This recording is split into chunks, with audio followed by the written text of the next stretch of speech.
So we are 10 episodes into I'm Quitting Heroing, and the 10th episode, I have to be 100% honest, I didn't actually really enjoy. Now, of course, as always, as a quick PSA, I review episodes on a episode basis, not talking about the anime holistically each review. So even if I say one episode sucks, it doesn't mean the whole anime does. It doesn't mean that everything does. It just means maybe a part or that whole episode was just not up to par with the other episodes, depending on how many premiered at that time. So with this specific episode with I'm Quitting Heroing, this episode just is a continuation of episode number 9, which is Leo basically turning on everybody, right? He's turning on the whole entire demon army. He's turning on Echidna, he's turning on Lily, he's turning on all of them. And the reason that he's doing it is because he simply just wants to die. And there was 2 things that we've discovered over the past couple episodes, and that's been that there are 2 Philosopher's Stones. There is one that they have been looking to obtain that one of the human cities basically guards and contains and has it specifically there.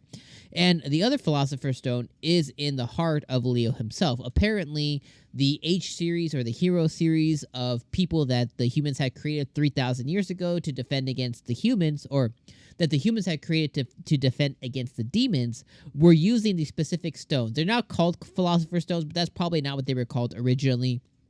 But they were created, they were man-made, they came with a handbook and everything, and they were inserted into this line of heroes, and that's basically what sustains them. That's what gives them their elongated life. That is the reason that Leo has been able to live for 3,000 years, etc., etc. So with that information, what does he do? Well, at this point, you know, he basically got completely called out this episode by Stina, and she basically said everything that we knew to be true, that he knows to be true, and that the other generals know to be true.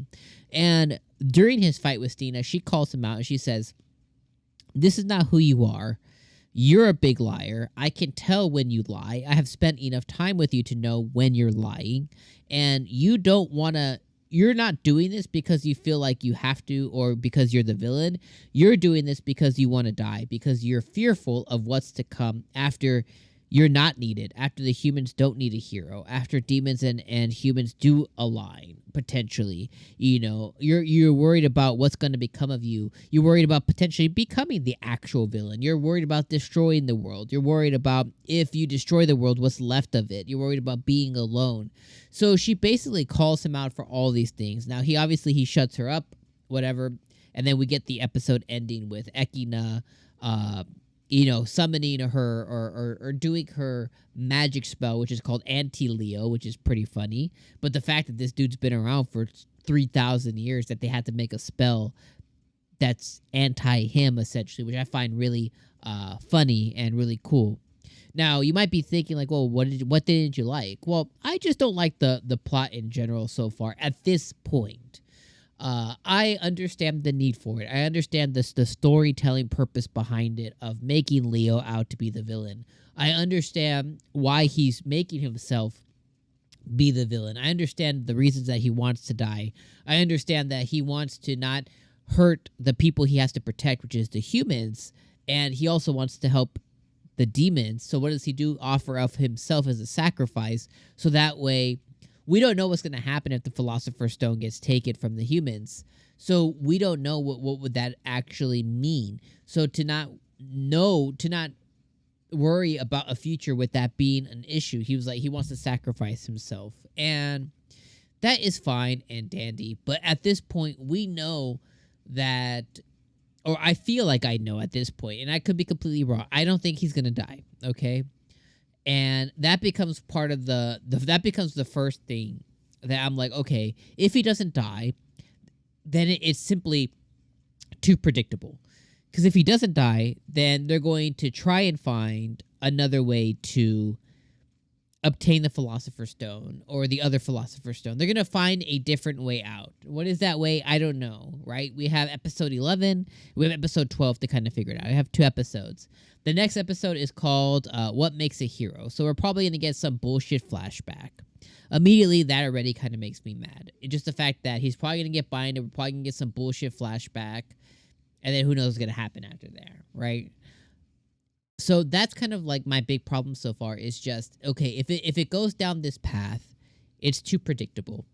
And if it does go down that path, okay, then the next question is, okay, well, what do they do? You know, they save Leo, he heals them, he says, I'm sorry, we have a kumbaya moment.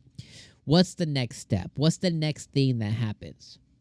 I don't really know the answer to that question. Okay, let's say next episode is him being binded. They all talk to him. They have a discussion. Then they do kill him. Okay, if it does go down that line, they do kill him. I think that is the best route for it to take, even though I don't want him to die. You know, like, I think it was silly for this whole entire thing to happen regardless. I think they should have found a way to carry out the main mission. But let's say he does die. I think that's the best route this anime could go, especially with having 2 episodes left. Now, does it leave a bad taste in your mouth because the main character dies, stuff like that? Yes. But at the same time, I feel like that is the better storytelling route for him to be the ultimate sacrifice and then show us a big old montage in the last 3 to 5 minutes, you know, let's call it 1 to 3 minutes of episode 12. Shows a big old montage of them making the demon world beautiful and them getting along with humans and a portal being open between the 2 worlds. And we call it a day at that point. I feel like that's the best route for the anime to take. Now, again, I'm just kind of talking out my butt, but this episode, like I said, I didn't enjoy it. It wasn't terrible, but I didn't enjoy it much just because I'm like, oh my gosh, okay, this is all going to be for naught.